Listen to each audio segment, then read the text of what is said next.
With the new year well upon us, the realities of what it will bring set in. Well, from lives lost to dried up incomes, 2021's predecessor was a year many would want to forget.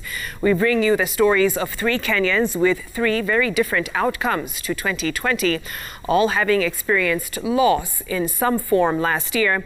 They all managed to step away with valuable lessons for the new year. When the COVID-19 pandemic struck, everything from schools to businesses shut down. Not to mention the threat to life and livelihoods. And the question on practically everyone's mind was, just from where? Where is this thing coming from? And why? It was the disruption literally felt around the world. My nature of business, like all avenues were closed down. I deal with schools. Schools are not happening. I do events. There are no events. Nothing. So where am I left? I'm left with thinking, what else can I do? We first profiled Hannah last January.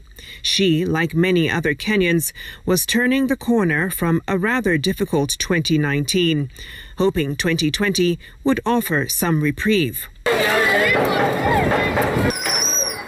Hello. Hi, how are you? Last year, Hannah relied on her family budget book and became more frugal with her spending. I have learned the art of going to Marikiti. Yeah, it's a bit cheaper, though the hassle. That was Hannah then. So, did her thrifty ways pay off? With our budget, we had slots for miscellaneouses, we had slots for honorariums. So those are the things that we started cutting down on. And that discipline, it really saved the day, I can say. She didn't stop there, though. Hannah knew to respond to an extraordinarily difficult year, she had to do something dramatically different. So I had to start now thinking of engaging myself in other businesses, and I can say it really made me realize that I have some other potentials and I can as well do other things that I thought I would never do. Leonard, who lives in Kibera, was not so fortunate to generate new income streams. The father of 5 works as a community coordinator with a local NGO that deals with special needs children in Kibera.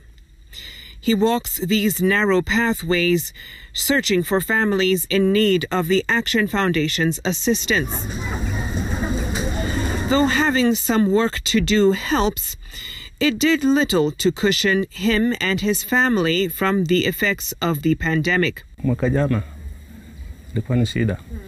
Perhaps the hardest ordeal for Leonard last year was losing 3 loved ones within months of each other. Kwa hii nyumba mtoto aligonjeka siku mbili.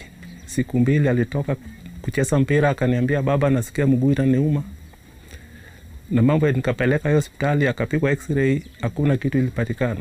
Keshoe huyu mtoto akatuacha. Baada ya mwezi 4 baba tia nyumbani akapatikana na dalili ya kitu kama corona hivi. Hakumaliza wiki moja akakufa. After 4 months again mama msasi tena akatuacha. Ingawa mama alikuwa mgonjwa na mwili yake ilikuwa weak. Without safety nets like unemployment checks, homeless shelters, food banks, or soup kitchens found in developed countries, Kenyans had to dig deep into savings, create new income streams, scale back spending, or rely on the weekly COVID-19 emergency stipend of 1,000 shillings provided by the government during the height of the pandemic. Wakati nilipata hiyo 1,000 nilikuwa naenda kusiaga mahindi. Nikishiaga naleta kwa nyumba. Unajua mahindi ya kusiaga haiishi haraka. Na nilikuwa nimeshazoea watoto wakikula breakfast saa ya lunch hawakuli. Wanakula usiku tena.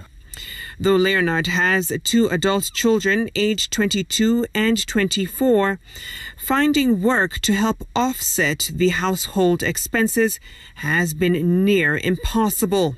Their age group represents the highest proportion of the unemployed in Kenya. Mwaka jana hata watu wangewahi haikuwa rahisi mtu apate kibarua. Sana sana walikuwa tu kwa nyumba. Wananitegemea mimi kama baba na wanategemea mama kama mama. In fact, according to the Kenya National Bureau of Statistics, in the second quarter of last year, right after the pandemic struck, young workers between the ages of 20 and 29 years accounted for a whopping 63% of lost jobs, or roughly 1,158,466 positions out of the 1.7 million jobs recorded. In tonight's discussion, we also have Philip Sambu, a public... Last August, Philip Sambu spoke to us about his job loss ordeal. Philip, let me bring you in.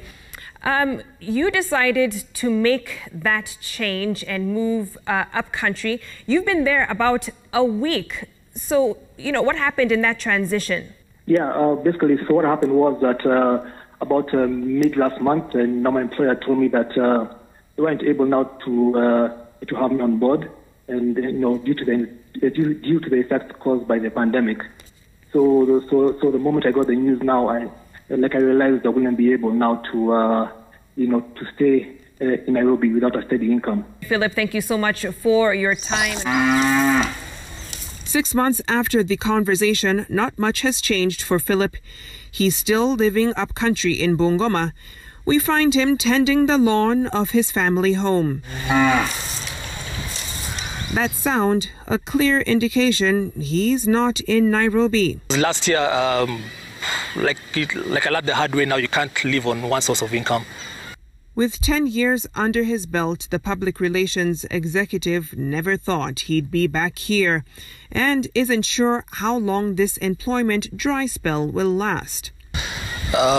It's got a lot of mental fatigue, because also I'm not really sure now when I'll get back to working, when I'll have another source of income.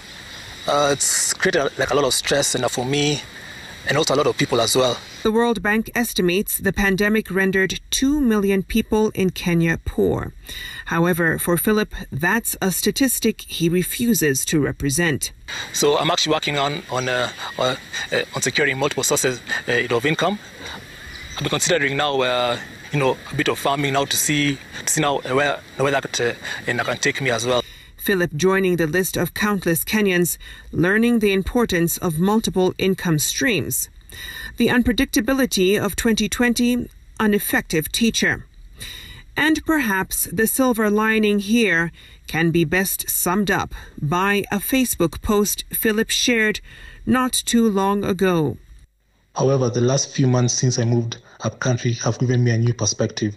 It's amazing to see how people with different backgrounds, varied economic status, and different physical and emotional abilities can coexist and uplift each other without being judged and blamed for their own shortcomings. It's been such a humble and refreshing experience. If nothing else, the surprising display of humanity in the face of adversity is enough to forge ahead this new year.